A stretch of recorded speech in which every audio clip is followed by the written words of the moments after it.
Bueno, moltes gràcies per vindre, benvinguts així a Arribada Lliures, a la presentació d'aquest llibre, La tira de pegatines. En primer lloc, gràcies a Ferran Albert i a Vicent Flor per la seva presència així, en este llibre tan curiós, que partís de la, si no m'equivoco, de la col·lecció particular de pegatines, d'una època molt interessant de la nostra història.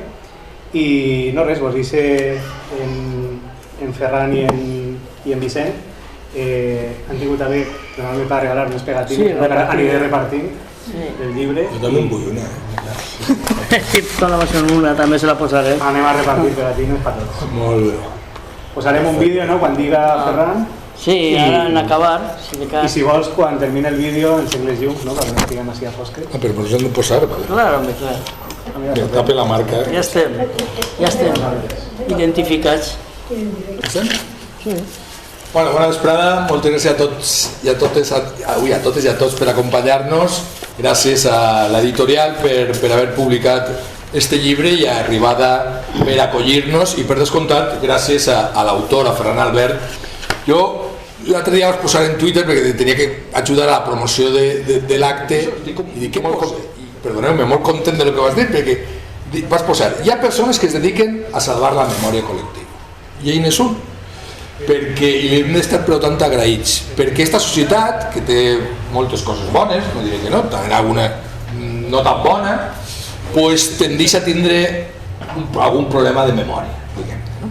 I per tant les institucions públiques que arriben on arriben, pues ella ha fet una funció d'arxiu públic perquè moltes d'aquestes enganxines, adhesius, pegatines, com vulguem dir-li, probablement s'hagueren perdut en el temps. Algunes no, però altres. La finalitat era això, perdó que t'interrompís, no, que no se pergué. I per això jo volia convertir-ho en llibre. Efectivament. Perquè després, quan hi ha historiadors o sociòlegs que volen investigar, així per exemple en tenim un, Borja Rivera, que precisament ha fet un gran llibre que recomana sobre la història de la violència política en la transició democràtica, es diu Una història de violència, si no estic equivocat, doncs el veieu tan jovenet i no va viure la transició, tu no la vas viure, jo la vaig viure encara d'aquella manera, ja soc un senyor, però era un xiquet o un adolescent en l'últim període, i per tant, els instruments que tenim, els historiadors, els científics socials o qualsevol, seran els documents, no podem inventar-nos. I bueno, ell per exemple ha fet un gran treball de documentació periodística i d'altres fonts, podem tirar mà d'entrevistes si estan vius els protagonistes, conforme va passant el període històric cada vegada hi ha menys, però probablement una col·lecció d'aquest tipus de pegatines no estava a l'accés dels investigadors i per tant sí que es pot observar alguna cosa.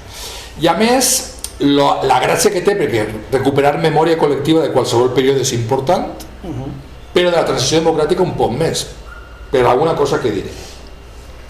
Perquè sobre la transició democràtica, com sap molt bé Borja Rivera i com saben molta altra gent, s'ha intentat donar una visió falsa del que passa.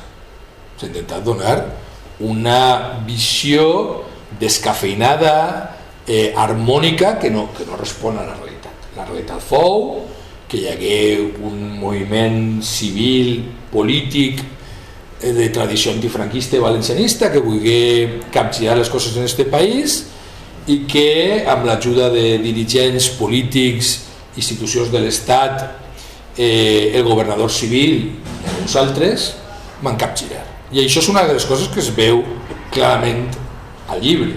Mira les enganxines, és una història de lluita. Fins i tot en alguns casos de lluites fracassades, en altres casos de lluites exitoses, pensem en la reivindicació ecologistes, en algunes reivindicacions ecologistes, el riu és nostre i el volem verd, altres no, la lluita contra Cofrents, el govern espanyol encara ho ha recuperat, però sense dubte el que està clar és que és la memòria col·lectiva d'unes lluites, d'uns anhels, d'uns desitjos, d'unes voluntats de transformar aquesta societat, de fer-la més moderna, més valenciana, i en aquesta col·lecció d'enganxines són moltes, entre altres documents, són quasi 500, se pot veure molt bé, sense quasi llegir molts llibres de la transició, algunes de les claus d'aquesta transició que, ens agrade o no, ha condicionat el país que tenim en l'actualitat, el present, a pesar del que es diu, no? Des de la desaparició del nom País Valencià en un estatut d'autonomia amb una voluntat determinada, concreta, que era més un nom que no sols era absolutament hegemònic en tot tipus de forces progressistes, sinó que fins i tot una part del centre-dreta valencià l'utilitzava sense particular problema. És un dels partits de la UCD, fou el Partit Demòcrata Liberal del País Valencià i no hi hagué en aquest sentit cap problema.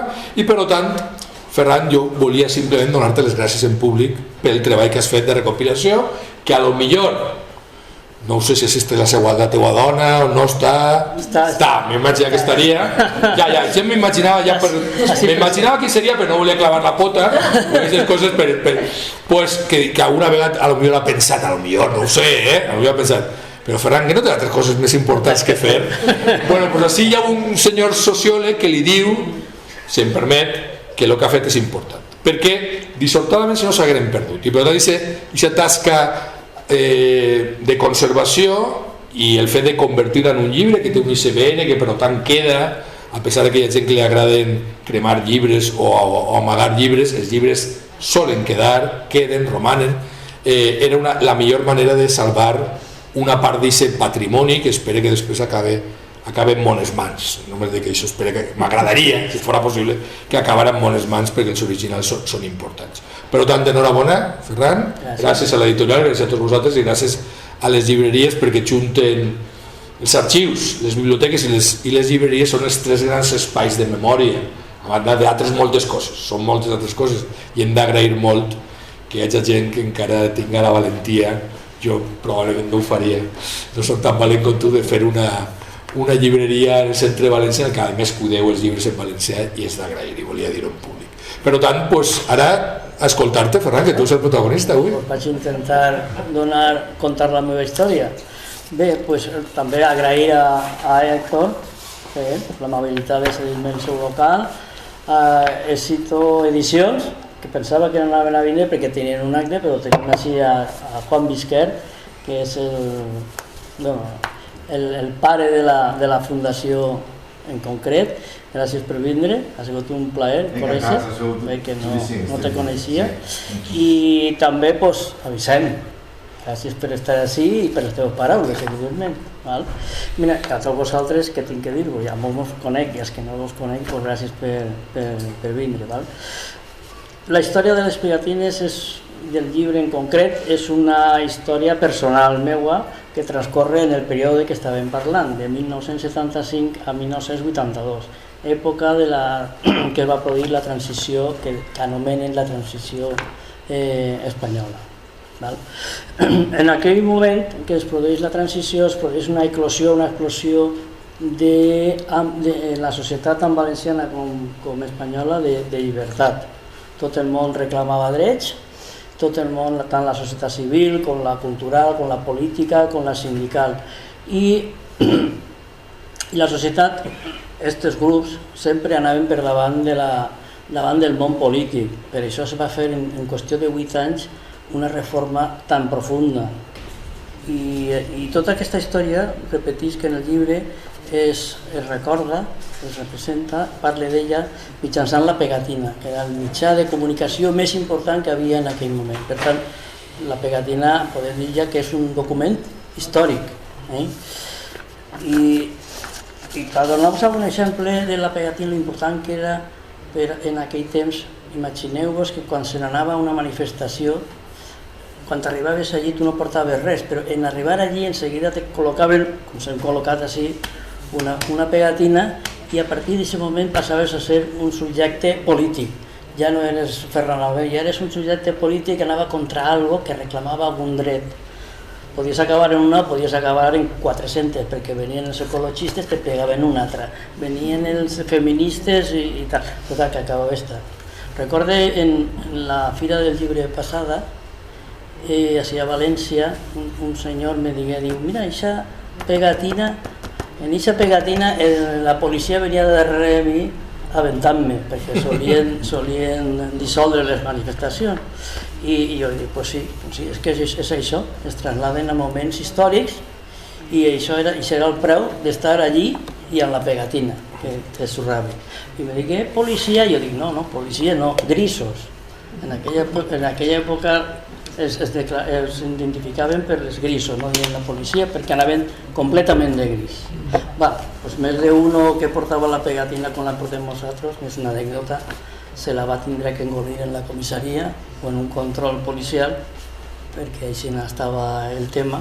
Però clar, per altra banda, els cotxes quan arribaven a la cotxera, la lletera que se deia en aquell moment, els cotxes de la policia, del grisos, quan arribaven allí tornaven tots plens de pegatines, perquè la gent, l'única manera de defendre's era plenar-los de pegatines. Curiositats de les pegatines, doncs moltes. Veureu que estan algunes mal editades, que tenen colors diferents, que estan duplicades, però bueno, en aquell temps els mètodes que hi havia per a fer-les eren molt casolans. No teníem internet, no teníem mòbils i llavors teníem que treballar en impremtes molt casolades, linotípies molt casolanes, i entonces clar, tenien aquestes coses. Per altra banda, eren barates, tenien un gran impacte visual i el missatge combatiu. Però com vaig replegar jo tantes pegatines? Se preguntareu. Jo no soc col·leccionista de pegatines, sinó que vaig fer la col·lecció a mesura que anava acudint als actes reivindicatius que celebraven. Agafava la pegatina, la guardava en una caixa de sabates que tenia a casa i allí vaig anar recollint pegatines de les manifestacions. Però a més, on més vaig a replegar pegatines va ser en el que anomenàvem en aquell moment taplecs. Jo no sé si soc un salvatge en dir que seria el Medusa d'avui en dia, però bueno, no en les reivindicacions, evidentment, però sí perquè eren aplecs que se celebraven 2 o 3 dies a la intempèrie. O sigui, acudíem allí, tiràvem una manta, se sentàvem allí els jóvens, xerràvem el que tenien que xerrar, sentíem els parlaments en un escenari enorme, perquè estem parlant d'una esplanada molt gran, i allí els cantants anaven actuant tota la nit i al l'endemà tu agarraves el cotxe i ja te n'anaves. Però eren de 2 o 3 dies els aplecs. Havia un molt famós que era el de Canet de Mar, que ja acabàvem al l'endemà a la platja i d'allí ja... No contes tot, Jo no dic... Contes tot, que si hi ha gent que no pot sentir això. No he dit en qui me banyava. Però bueno, era molt... Després en la muntanyeta dels Sants es feia l'aplec de la joventut. Allí també tinc molt bon record d'aquells aplecs. Després en els pobles també se feien pegatines, perquè actuava el Tall, actuaven els Pavessos o Carraixer, grups. Jo anava allí, jo sempre he estat molt enganxat a tots els actes valencianistes que ocorrien en aquell moment. Tots feien pegatines també allí. Les falles, qui no ha sentit parlar de la falla King Kong, que desaparegué, o de la falla Jacomar, que intentaven canviar un poc el sistema de democratitzar un poquet les falles. Les associacions de veïns brollaren, no així en el País Valencià, en tota Espanya, en tots els barris que eren associacions de veïns, totes feien la seva pegatina i totes començaven a fer actes reivindicant un jardí, pegatina de la festa del jardí. Després, els partits polítics, evidentment, i els sindicats, hi ha algunes associacions culturals que també aparegueren. I després hi havia 2 actes també molt importants, com eren els actes que celebraven en la plaça de Bous de València, de Castelló o d'Alacant, celebrant el 25 d'abril o el 9 d'octubre. Allí congregava moltíssimes persones. Què passa? Que en aquests llocs acudien les paraetes, que diuen. Allà acudien paraetes que venien beguda, que venien llibres, que venien clauers, postals, i en aquestes taules, a més d'aquest material, hi havia pegatines del seu poble o del voltant, amb la qual cosa jo ahí me ficava morat, perquè ja ahí estava enganxat a la pegatina. Entonces jo ja allí me donava la volta i les agafava totes i a la caixa de sabates que tenia. Bé, però arribat l'any 82 i acaba la transició. Els actes polítics ja no se feien, ja no eren tants com els que feien i la qualitat minval de les pegatines. Se tornaren molt light, ja no havia aquest espírit lluitador del període de la transició, en la qual cosa vaig decidir ja parar i ja dedicar-me a la meva vida professional.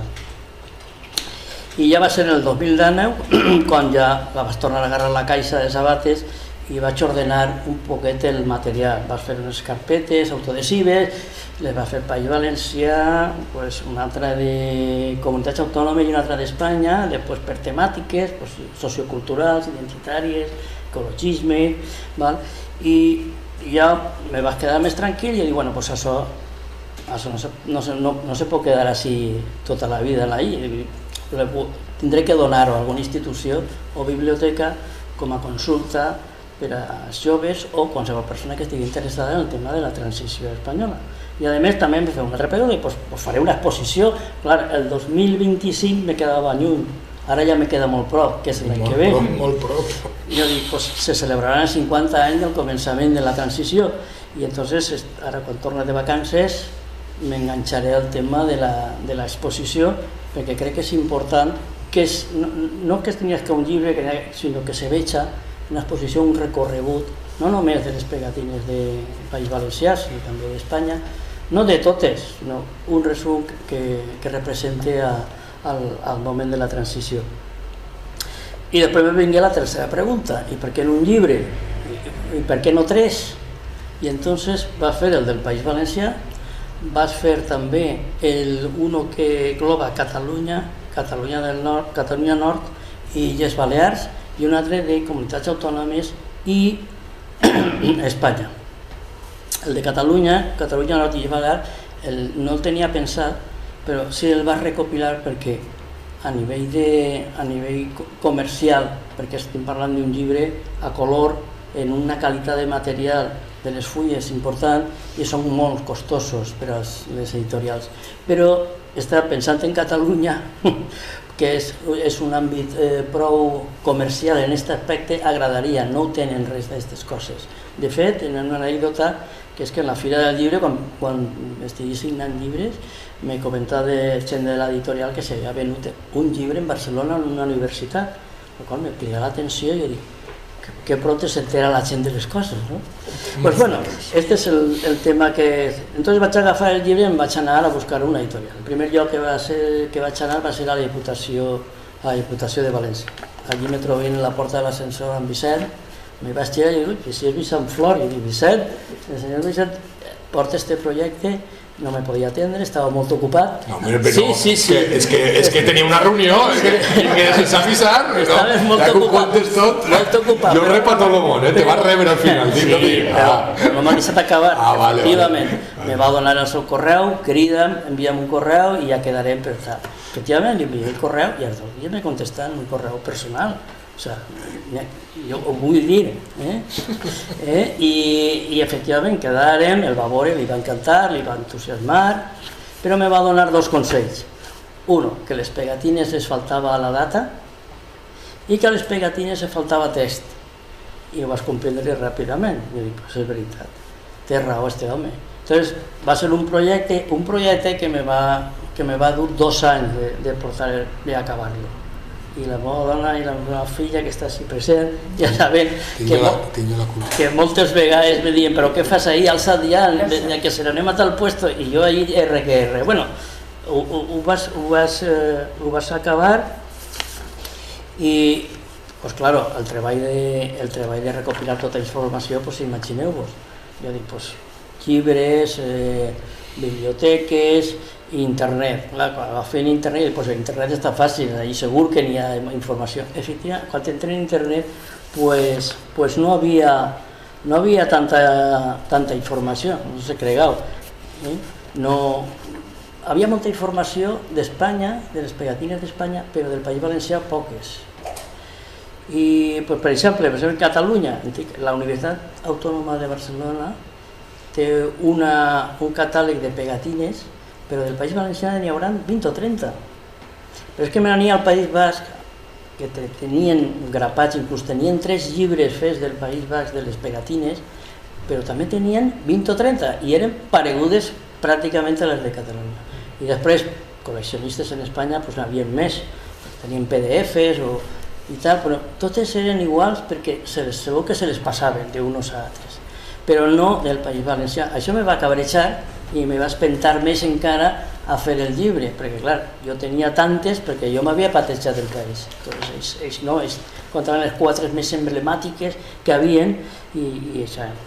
En el 2023 vas maquetar els llibres, jo havia estudiat també disseny gràfic, vas maquetar els 3 llibres i vas buscar editorials.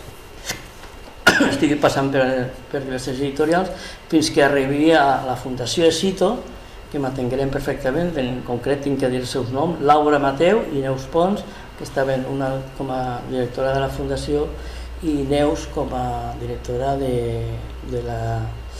l'editorial.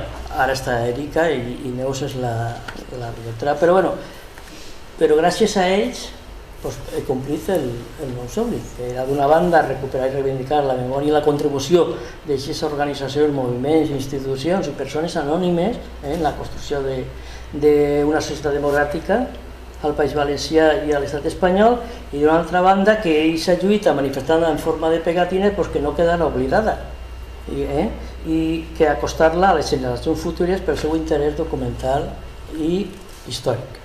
I res més, ara només donar les gràcies a les persones que no han pogut vindre. Uno és Carles Llorca. Carles Llorca és fill de la fotògrafa nord-americana Patti Staton, que se va establir en Benidorm i va casar amb un escriptor que es deia Carles Llorca i van cedir les seues fotografies. A Rafael de Luis, que és del col·lectiu de fotoperiodistes Cameraman, també d'ací de València. I fora d'això vull donar una menció especial a Melanie Ibáñez, que és la directora de l'aula de memòria històrica i democràtica de la Facultat de Geografia i Història de la Universitat de València, que no pot venir perquè està feliçment a punt de parir. I ja està, això és el que volia contar-vos. Crec que ho he explicat bé, no, Vicent? Molt bé, ho has fet molt bé.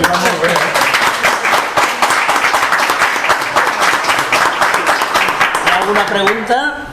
Pues pregunto lo que vulgueu, i si no, pues passaríem a veure un vídeo que he fet per a...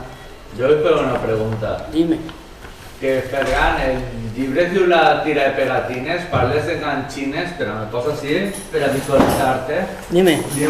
Dius que les arreplegares a partir de la transició, més o menys? Sí. I d'alguna manera la moda sempre torna, d'ací poquet entrem en 2025, i crec que la jugada és perfecta perquè avui per avui la retòrica de la imatge crec que està d'una manera molt present. Així tenim un sociòleg, no sé si entendrem més d'un, Bauman parlava de la societat líquida, ara ja gairebé és gasosa, i crec que els inputs d'imatge crec que ho has publicat en un moment que ni fet aposta. Sí, sí, la veritat és que jo a vegades quan me quedava mirant algunes pegatines, jo dic, bueno, però hi ha pegatines d'artistes, està Reiser, que és un artista nord-americà, n'hi ha pegatines de, no sé, de Crònica, Nuclear Geogràcia, que són icòniques,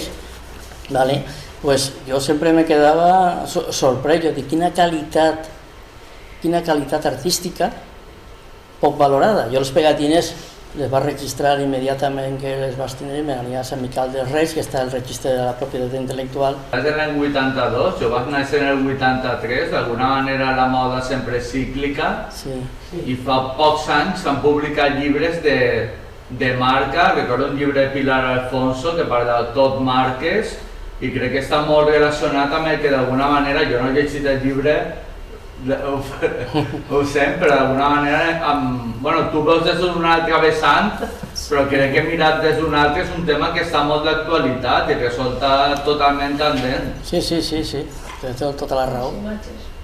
És imatge, és molt visual, entra en la societat en la que estem, tu veus lletres i pràcticament dius jo passe, per l'altra banda veus una imatge i és l'input, és el col.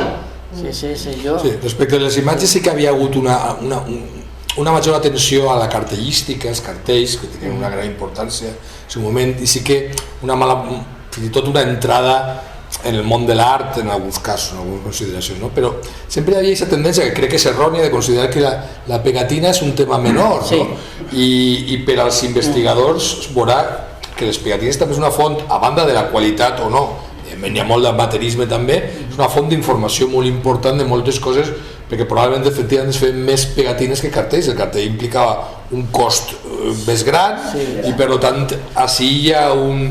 Si quieren que recollir cartells de la transició democràtica en tindríem, però algunes en ironia, per exemple, no? Quan parlen de la senyera el blau al cel, no? I posaven que franja, no, ara no recordo on estava, però verda, no? Referir-se a l'ecologisme, és a dir, que n'hi ha algunes fins i tot que tenen humor o bueno, una situació han envellit pitjor, clar, però sí, molt però bueno, n'hi ha, direu, pues entonces ja s'han recuperat tots els drets que se reclamen, no? N'hi ha alguns que continuen per, o sigui, el tema de les centrals nuclears, que era un tema molt candent en aquella època, tot el món era antinuclear, avui s'està tornant al revés. Pareix ser que els governs i tal ja tornen a dir que no, que volen per nuclears encara. O sigui, ja estem retrocedint en aquest aspecte, no? I, sí, és així. Bueno, doncs, veiem el vídeo.